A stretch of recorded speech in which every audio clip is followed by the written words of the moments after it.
Olá, meu querido colega e minha querida colega. Hoje o nosso tema é o transtorno do pânico e a agorafobia. Eu sou o Dr. Lucas Fantini, vocês já sabem disso. Vamos à aula. O nosso cronograma da aula, o nosso caminho, a nossa estrada a ser percorrida será o nosso pânico, que não vai acontecer, não quero ninguém com pânico, considerações sobre o transtorno do pânico e a agorafobia, o conceito, a epidemiologia, o quadro clínico com seus sinais e sintomas específicos, o diagnóstico, diagnóstico diferencial e comorbidades, tratamentos e questões elaboradas pelo Psiquicurso e da nossa prova de título da ABP. Vamos adiante. Considerações sobre o transtorno do pânico segundo a CID-10. Ela considera ataques do pânico recorrente e inesperados. A CID-10 aponta o ataque do pânico como uma ansiedade grave, também nomeada como ansiedade paroxística episódica, que ocorre de modo imprevisível, sem uma restrição situacional ou uma circunstância particular. Isso para o nosso manual classificatório, a CID-10. Para o DSM-5, um ataque do pânico consiste em, abre aspas, surto abrupto de medo intenso ou desconforto intenso que alcança um pico em minutos. Uma nota, esse surto abrupto pode ocorrer a partir de um estado calmo ou de um estado ansioso. Fim da citação. Pessoal, muito importante esse ponto. O ataque do pânico pode se iniciar com o paciente num estado calmo ou ansioso. Muita atenção para esse ponto do DSM-5, certo? Outro ponto muito importante que para mim fareja a questão de prova é o ataque do pânico pode ocorrer em qualquer contexto de outros transtornos mentais. Por exemplo, um transtorno de ansiedade como o TAG, o transtorno de ansiedade generalizada, transtorno depressivo, o TEPT, transtorno de estresse pós-traumático, por uso de substâncias ou outras condições médicas gerais.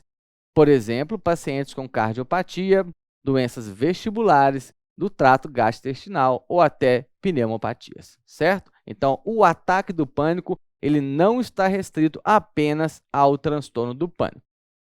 A ansiedade antecipatória de novos ataques. Então, após o paciente ter ataques do pânico, ele pode iniciar com uma ansiedade antecipatória de ter novos ataques. E com isso, aparecer ou engendrar uma esquiva de situações e das situações que ocasionam o ataque do pânico, provocar essa ansiedade e medo e gerar uma agorafobia, certo? Então, o paciente buscar por uma esquiva dessas situações que geram uma ansiedade e medo de ter novos ataques e, com isso, apresentar agorafobia.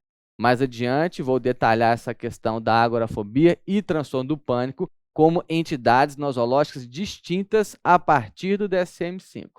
Vem comigo. Olha aí. Considerações para agorafobia é uma palavra grega que significa assembleia, lugar de reunião ou de reunir, certo? Então, é um termo grego que significa assembleia, lugar de reunião ou de reunir, certo? Uma reunião de qualquer natureza. Normalmente era um espaço livre com edificações onde os cidadãos costumavam ir para se reunir, para bater um papo, né? Reuniões, como feiras também, mercados, sem os limites muito delimitados, tá? Assim como edifício de caráter público. Então, é de onde advém a agorafobia, dessa palavra agora, grego. DSM-5 é o medo e uma ansiedade em duas ou mais situações das 5 abaixo. Transporte público, medo de usar transporte público, permanecer em espaços abertos ou fechados, permanecer em uma fila ou ficar em meio a várias pessoas ou multidão e sair de casa sozinho. Então, repetindo, sair de casa sozinho. Então, DSM-5 é o medo e ansiedade, 2 das 5 situações, certo? 2 ou mais das 5 situações, certo? Então, este é a agorafobia. Vamos. O panorama geral, então, do ataque do pânico. Então, devemos ter ataque do pânico para ter um transtorno do pânico, certo? Para ter o diagnóstico do transtorno do pânico. 2, uma ansiedade antecipatória de ter novos ataques. Então, ataques do pânico que engendram uma ansiedade antecipatória de ter novos ataques. E se há uma esquiva ou evitação da situação fóbica, pode ocasionar a agorafobia, que é uma entidade nosológica agora distinta para o DSM-5, certo? Muito importante, pessoal, fareja questão de prova. A presença dos ataques de pânico são essenciais para o diagnóstico do transtorno do pânico, mas nem todos os pacientes que apresentam ataques de pânico receberão o diagnóstico do transtorno do pânico. Ficou claro isso? Transtorno do pânico contém ataque do pânico. Ter ataque do pânico não necessariamente eu terei um diagnóstico de transtorno do pânico, certo? Sabendo que ela poderá aparecer, o ataque do pânico poderá aparecer em outras entidades nosológicas, clínicas, somáticas ou orgânicas ou psiquiátricas. Vamos. Ataques do pânico, pessoal, que pode ocorrer mais uma vez em outros transtornos mentais. Vou repetir: um surto abrupto de medo ou desconforto intenso que alcança um pico em minutos e durante o qual ocorre 4 ou mais dos seguintes sintomas. Para o DSM-5, se forem menos de 4 sintomas, vamos diagnosticar como os sintomas limitados, ataques do pânico com sintomas limitados, quando são menos desses 4 sintomas. Olha só, o surto abrupto pode ocorrer a partir de um estado calmo ou de um estado ansioso, certo? Veja bem, palpitações ou taquicardia, sudorese, tremores ou abalos, sensação de falta de ar ou sufocamento, sensação de asfixia, dor ou desconforto torácico, náuseas ou desconforto abdominal, sensação de tontura, instabilidade, vertigem ou desmaio, que pode estar correlacionada a comorbidades vestibulares, cefaleias e ondas de calor, parestesias ou anestesias ou sensações de formigamento, despersonalização e desrealização, medo de perder o controle ou enlouquecer. Então, pessoal, vejo que nessa tabela, 13 desses sintomas, são 13 sintomas. 11 são sintomas físicos e 2 são sintomas cognitivos. Farejo questão de prova. Então, nós temos 13, precisamos de 4 ou mais. Se tivermos 4, de 4 para baixo, né, menos de 4, diagnosticaremos com sintomas atenuados. Então, eu tenho 13, certo? E preciso de 4 ou mais. Desses 13, farejo questão de prova. 11 são sintomas físicos e 2 são sintomas cognitivos. Quais são? O medo de perder o controle, ou de enlouquecer, ou de morrer. Então, um é o medo de perder o controle ou enlouquecer, e o outro, o medo de morrer, sintomas cognitivos. 2 dos 13. Os outros 11 sintomas físicos, certo? Essa expressão colocamente usada, né, pelos pacientes, medo de perder o controle ou enlouquecer ou ficar maluco, certo? Pode se originar a partir de um estado calmo ou ansioso. Mais uma vez, eu vou repetir isso, que também farejo questão de prova. Nem sempre o paciente necessita estar completamente calmo para aparecer um ataque do pânico. Ele pode estar ansioso, até porque o ataque do pânico, mais uma vez, pode aparecer em outros transtornos mentais, certo? Temos 2 tipos característicos de ataques do pânico: aquele esperado e aquele inesperado. O esperado tem um desencadeante óbvio e o inesperado sem qualquer gatilho. O paciente está relaxado ou no sono, inclusive ataques do pânico noturnos, certo? Transtorno do pânico são necessários os ataques do pânico inesperado e recorrente. Então, olha só, eu tenho 2 tipos de ataques do pânico: inesperados e os esperados. Para o diagnóstico de transtorno do pânico, são necessários ataques de pânico inesperados e recorrentes, certo? Segundo o DSM-5, Estados Unidos e Europa, metade dos portadores do transtorno do pânico possuem ataques inesperados e esperados, tá? Então, segundo o DSM, né, aponta para essa porcentagem, mas, segundo ele, né, o próprio manual classificatório, os ataques devem ser inesperados. Sendo assim, a presença de ataques de pânico esperados não exclui o diagnóstico do transtorno do pânico. Ficou confuso, Fantini? Vamos lá.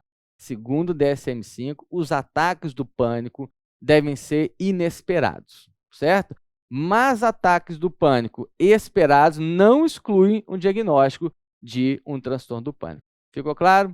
Lembrando que dos 13 sintomas, 11 são físicos e 2 são cognitivos. Quais são esses 2? Medo de morrer ou medo de enlouquecer ou perder o controle. Vamos seguir. Diagnóstico de agorafobia. Lembrando que agora a agorafobia para o DSM-5 é uma entidade nosológica distinta. São 2 codificadores diferentes, transtorno do pânico e agorafobia, certo?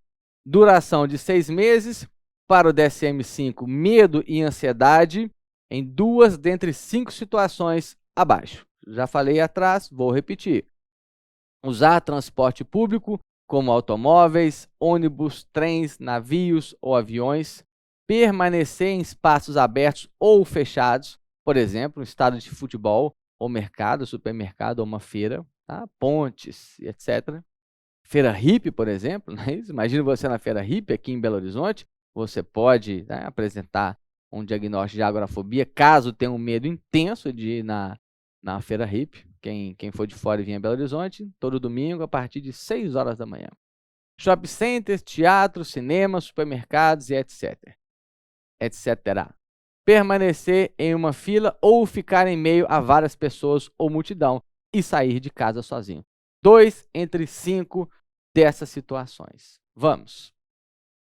O indivíduo tem medo ou evita essas situações devido ao pensamento de que pode ser difícil escapar ou de que o auxílio pode não estar disponível no caso de desenvolver sintomas do tipo pânico ou outros sintomas incapacitantes ou constrangedores. Então, a questão é o medo de não conseguir uma resolução caso ele apresente essa sintomatologia. Então, esse é o ponto importante da agorafobia, certo? As situações agorafóbicas quase sempre provocam medo ou ansiedade. As situações da agorafobia são ativamente evitadas, requerem a presença de um acompanhante ou são suportadas com intenso medo ou ansiedade. Então, elas são evitadas, tá? Requerem um acompanhante para uma certa calmaria do paciente ou são suportadas de forma muito dolorosa, né? Com medo ou uma ansiedade. Medo e ansiedade desproporcional do perigo real. Então, esses são os pontos para o diagnóstico da agorafobia, segundo o DSM-5. Transtorno do pânico e agorafobia são diagnósticos distintos, codificados de forma distintas, certo? Então, agora, a agorafobia é um diagnóstico independente da presença de transtorno de pânico ou não. Se a apresentação de um indivíduo satisfaz o critério para o transtorno do pânico e a agorafobia, os 2 diagnósticos devem ser codificados. Questão de prova, farei de questão de prova aí, pessoal. Vamos. Diagnóstico de transtorno do pânico. Então, um resumão. Ataques do pânico recorrente e inesperados. Olha só, eu posso ter ataques do pânico inesperados e esperados. Mas para o diagnóstico, o ataque do pânico recorrente e inesperado é a codificação do DSM-5. Fantini, mas e se o paciente apresentar ataques do pânico esperados? Eu vou eliminar o diagnóstico? Não, tá? Mas o DSM, segundo o DSM, né, a letra fria do DSM, são ataques inesperados. Embora não possamos descartar quando o paciente apresenta ataques esperados. Item 2. Entre os ataques, pelo menos entre um e outro, um período mínimo de 1 mês, com uma ou mais das características abaixo. Preocupação persistente acerca de ter novos ataques adicionais. Preocupação quanto às implicações e às consequências desses ataques. Alteração significativa do comportamento do paciente. Então, mostrando um claro prejuízo desse paciente com esse receio de ter novos ataques. Item 3, o item de exclusão, excluir efeito de substâncias e condições médicas gerais.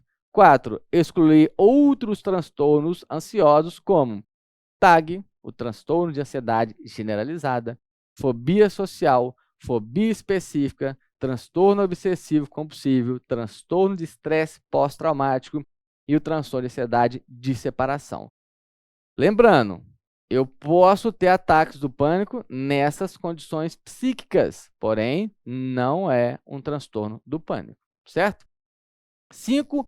Com ou sem agorafobia, evitação ou esquiva. Lembrando que a agorafobia não é um especificador, tá? Sem ou com agorafobia, mas sim uma codificação independente. Então, eu teria um transtorno do pânico e agorafobia, certo? Comorbidades. Segue.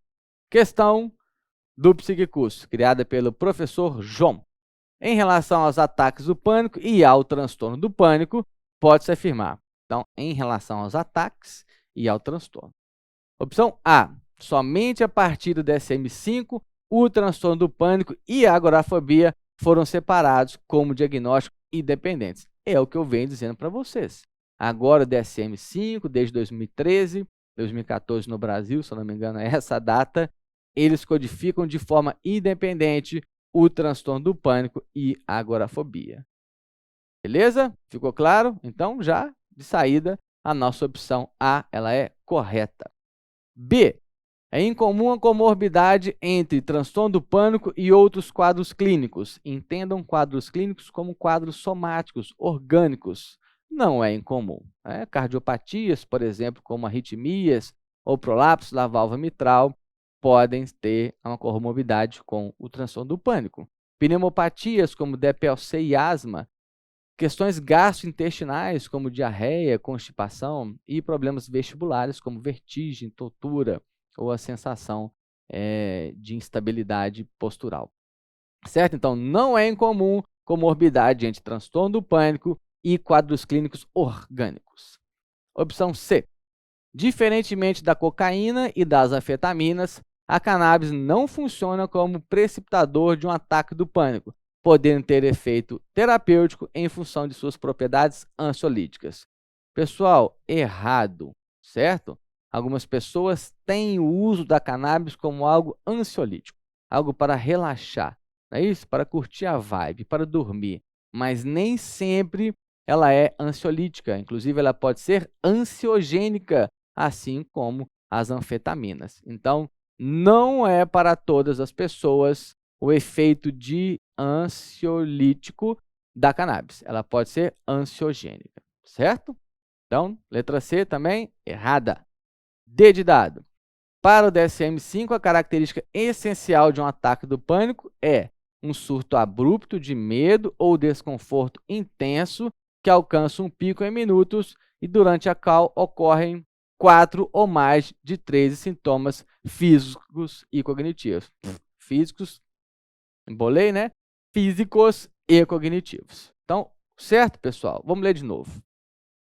DSM-5, característica essencial de um ataque do pânico é um surto abrupto de medo ou desconforto intenso, certo? Que alcança um pico em minutos e durante a qual ocorrem 4 ou mais dos 13 sintomas físicos e cognitivos. Perfeito até agora. 13, lembra do número 13, número fatídico, 13, tá? Número do azar aí, segundo a numerologia. Então, 4 ou mais de 13, sendo quantos físicos? 11 físicos e 2 cognitivos. Olha o resto da assertiva. Dentre os 13 sintomas acessórios, apenas 4 são cognitivos. Não, apenas 2 são cognitivos. Quais são? O medo de enlouquecer ou perder o controle, no dito popular, ou o medo de morrer. São esses os 2 sintomas cognitivos. Os demais 11 sintomas são físicos. Perfeito? Letra D, errada. E. Ataque de pânico e transtorno do pânico possuem codificadores diferentes na DSM-5. Olha que pegadinha, mas nós não vamos cair nessa. O transtorno do pânico tem um codificador diferente da agorafobia. Agora são entidades nosológicas distintas. Então, o transtorno do pânico e a agorafobia, sim, possuem codificadores diferentes, lá na ponta, né? Já o ataque do pânico, ele é um especificador. Olha só. Por quê? Porque eu posso apresentar ataques do pânico em outros transtornos mentais ou outros transtornos orgânicos. Então, o ataque do pânico ele tem um especificador, não é um codificador. Um codificador são para as doenças, para as enfermidades, ou para as síndromes, ou para os transtornos, como transtorno do pânico e agorafobia. Ataque do pânico é um especificador e não um codificador. Nós não vamos errar isso na prova. Assertiva correta, A. Segue. Jovem de 25 anos, é questão da nossa ABP, Associação Brasileira de Psiquiatria. Jovem de 25 anos com crises súbitas de falta de ar, taquicardia, sudorese, sensação de desmaio, sufocação, passou a apresentar medo e esquiva de sair de casa desacompanhado, de acordo com a CID-10. Tá? Diagnóstico dessa paciente é de fobia específica? Não. TAG, ansiedade generalizada? Não, é óbvio que é a C, né? Não vou destrinchar as demais. Então, eu tenho vários sintomas físicos e uma esquiva dessa situação. A CID-10 ainda traz pânico com agorafobia. DSM-5 será pânico e agorafobia. Diagnósticos distintos, codificação distinta. Não especificador, especificador é para o ataque do pânico. Vamos. Diagnóstico diferencial e comorbidades. Pessoal, depressão ansiosa, UTAG, fobia social, fobia específica, TEPT, transtornos somatoformes, hiper ou hipotiroidismo, hiperparatiroidismo, feocromocitoma, prolapso da válvula mitral. Olha aí as questões orgânicas cardiológicas, cardiopatas, prolapso da válvula mitral ou arritmias, doenças pulmonares como DPOC, asma, disfunções vestibulares, epilepsia de lobo temporal, hipoglicemia. Então, assim, é uma bateria de diagnóstico diferencial, não só com transtorno mental, como também com transtorno orgânico ou somático. Comorbidades graves, né, sempre linkada, quase sempre linkada com o transtorno do pânico, depressão, TAG, fobia social e abuso de substâncias. Vamos. Mais uma questão, ABP, não constitui diagnóstico diferencial de transtorno do pânico. A, enxaqueca. Pessoal, um pouco vago se citado de forma solta ou separada, tá? A enxaqueca, mas vamos pular. B, mal de Parkinson, certo tremor, feocromocitoma, prolapso da válvula mitral, asma bronquica. C, D e E, eu acabei de dizer para vocês. Mal de Parkinson, que poderia pensar num tremor, ou enxaqueca? Bem, como eu disse, a enxaqueca citada de forma isolada fica um pouco inespecífico, mas entre a A e a B, eu optaria pela letra B, que não constitui um diagnóstico diferencial no transtorno do pânico, certo? C, D e E é óbvio. Vamos. Ainda BP, os ataques do pânico podem produzir sintomas similares a todas as doenças a seguir, exceto feocromocitoma, já citamos. Hipoglicemia, já citamos. Hipertiroidismo, sim, assim como também o hipotiroidismo e o hiperparatiroidismo. D, porfiria intermitente aguda. Fantini, não sei o que é isso. Ok, pula. Síndrome carcinoide. Pessoal, não sei o que é D. Síndrome carcinoide. Em algum momento nós falamos de comorbidade ou diagnóstico diferencial com questões carcinoides ou de câncer? Não, tá? Então, a resposta é a letra E. Mas para você saber o que é a porfiria intermitente aguda, é um distúrbio metabólico que tem como sintoma prevalente sinais assim, comuns, como dor abdominal, constipação, diarreia, melhor dizendo, distensão abdominal, além desses sintomas gastrointestinais, né, de dor abdominal, pode ocorrer sintomas também cardiovasculares, como aumento da pressão arterial, taquicardia, sudorese e agitação. Poxa, quase um ataque do pânico, não é isso? Então, a opção seria letra E, errada. Vai. Epidemiologia, idade de início com padrão bimodal de 15 a 25 ou de 45 a 55 anos. Bimodal seria início da vida ou intermediário, tudo bem? A agorafobia tem um início mais tardio, isso é questão de prova, tá? Então, o paciente que apresenta o transtorno do pânico e a agorafobia tem um início um pouco mais tardio aos 25 anos. Mulheres apresentam uma epidemiologia maior do transtorno do pânico em relação aos homens, 3 para 1. Possuem mais risco de comorbidade, como transtorno de ansiedade generalizada e depressão. E 1/3 a metade dos pacientes com transtorno do pânico tem agorafobia, certo? Prevalência da depressão maior, 50% a 60%. Então, vemos que há uma comorbidade intensa, né? Tem um namoro aí com outros transtornos mentais, o transtorno do pânico. Gestação, temos resultados controversos. Pós-parto, pode haver uma exacerbação dos sintomas e alta taxa de aparecimento de sintomas pela primeira vez, certo? Podemos seguir? Tratamento. O objetivo primordial do nosso tratamento é reduzir a intensidade e a frequência desses ataques do pânico, certo? Que seria uma ansiedade grave que podemos associar a benzodiazepínicos mais antidepressivos. Muita atenção e muita cautela sempre para prescrever benzodiazepínico para os seus pacientes, para a sua população de atendimento, certo? Uma hipersensibilidade inicial a antidepressivos, tanto tricíclicos quanto inibidores seletivos. O que seria isso? O paciente pode apresentar uma ativação, um nervosismo, uma agitação, uma piora, inclusive, da ansiedade, da insônia ou uma aceleração. Então, uma dica muito importante e pertinente: iniciar com doses muito baixas e instruir o paciente sobre a possibilidade da piora inicial. Tá? Então, eles têm que estar cientes de que pode precipitar uma certa ansiedade, uma certa ativação, uma inquietação ou uma insônia. Uma vez que o paciente é informado disso, a possibilidade dele aderir ao tratamento, mesmo com essa piora inicial, é muito alta, né? Ela aumenta, certo? Antidepressivos, fármacos de escolha para o tratamento, reduzem os ataques do pânico, atuam na ansiedade antecipatória e atuam na depressão associada e outras comorbidades. Então, medicação de escolha, os antidepressivos. Vamos. Quais são? Inibidores seletivos de recaptação de serotonina, primeira linha. São tão eficazes quanto os tricíclicos, porém, mais bem tolerados, mais seletivos, menores efeitos colaterais e melhor perfil de segurança. Esse é o grande ponto, inclusive, dos inibidores em relação aos tricíclicos. Quais?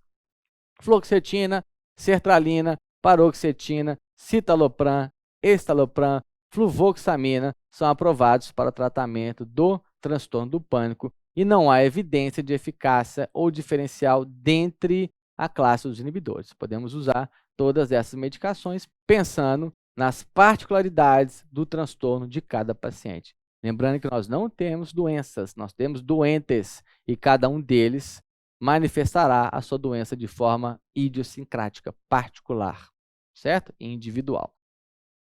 A avaliação de eficácia após 8 semanas, pois alguns pacientes apresentam resposta completa após 2 a 3 meses, né? 2 a 3 meses. Então, essa avaliação após 8 semanas. Inibidores seletivos ainda da recaptação da serotonina e seus efeitos colaterais adversos. Ponto a ser informado ao paciente. Pode haver uma ansiedade ou uma agitação inicial, efeitos gastrointestinais como náuseas e diarreia, principalmente sertralina, cefaleia, disfunção sexual, haverá uma redução, pode haver uma redução da libido, um retardo na ejaculação e uma anorgasmia. O tratamento pode ser sildenafil, bupropiona, buspirona ou nefazodona, mas muita atenção para esses antídotos da disfunção sexual para o paciente com transtorno do pânico, onde ele pode ser ainda mais ativado, tá? Então, tentar tratar ou administrar isso de uma outra forma. Pensar na paroxetina, no seu ganho de peso, fluoxetina e sertralina, redução do apetite e perda de peso, além de uma ativação inicial. E, mais uma vez, essa piora inicial é iniciar com doses baixas e, com muita cautela, se necessário, usar benzodiazepínicos, certo? Embora nomeados como inibidor seletivo de recaptação de serotonina, eles não são completamente seletivos. Não estão isentos dessas reações adversas, como a agitação inicial ou uma ativação inicial, ou disfunção sexual, todas essas já mencionadas. mas o paciente tem que ser avisado dessa possibilidade. Com isso, aumentará a possibilidade de uma adesão terapêutica, certo? Tratamento com os nossos antidepressivos tricíclicos, imipramina, clomipramina e nortriptilina. Sabemos que essas medicações trazem com elas uma bateria de efeitos colaterais, como boca seca e constipação, retenção urinária, visão turva, ganho de peso e sedação, disfunção sexual e hipotensão ortostática e elevada cardiotoxicidade. Muita atenção para este ponto. E maus também podem ser usados, mas também carregam aí efeitos colaterais graves. Crise hipertensiva, se usado concomitantemente com tiramina, contida nos alimentos. Então, por isso, precisamos de uma dieta pobre em tiramina e não associar, obviamente, com os inibidores seletivos de recaptação de serotonina. A venlafaxina também considerada um fármaco de escolha para o tratamento do transtorno do pânico, mais eficaz que a paroxetina em doses maiores, 225 mg adiante. Duloxetina não há estudos consistentes, mirtazapina também sem estudos consistentes, lembrando o seu aumento de peso e uma sonolência excessiva. Seguimos? Benzodiazepínicos, opção eficaz e bem tolerada, mas deve haver uma prescrição muito particular. Reduz a intensidade e a frequência das crises do pânico. Uso ocasional SOS, aquele se necessário, para abortar os ataques. Reduz a ansiedade antecipatória e essa piora inicial. Então, para esses pontos, os benzodiazepínicos podem ser muito bem prescritos, mas sempre muita cautela. Alprazolam tem a sua vantagem das apresentações, 0,25, 0,5, 1 mg e 2 mg. A desvantagem é a sua meia-vida curta e o efeito rebote entre as doses.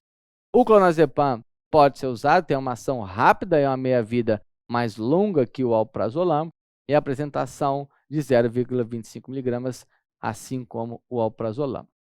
O efeito adverso é uma sedação e muita atenção para o desenvolvimento do hábito, criação de hábito, dependência e tolerância.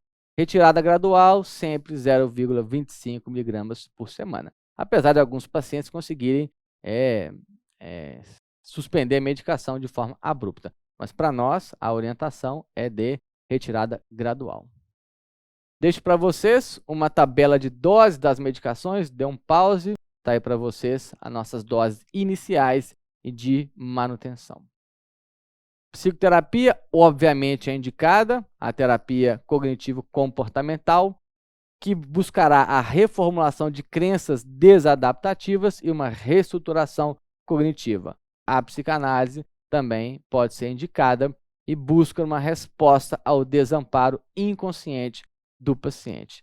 Tenho para mim que todo ataque do pânico é uma sensação de desamparo por parte do paciente. Ao final, deixo uma frase de Winston Churchill que diz, abre aspas, se você está atravessando o inferno, não pare, fecha aspas e siga. Até a próxima, pessoal. Tchau.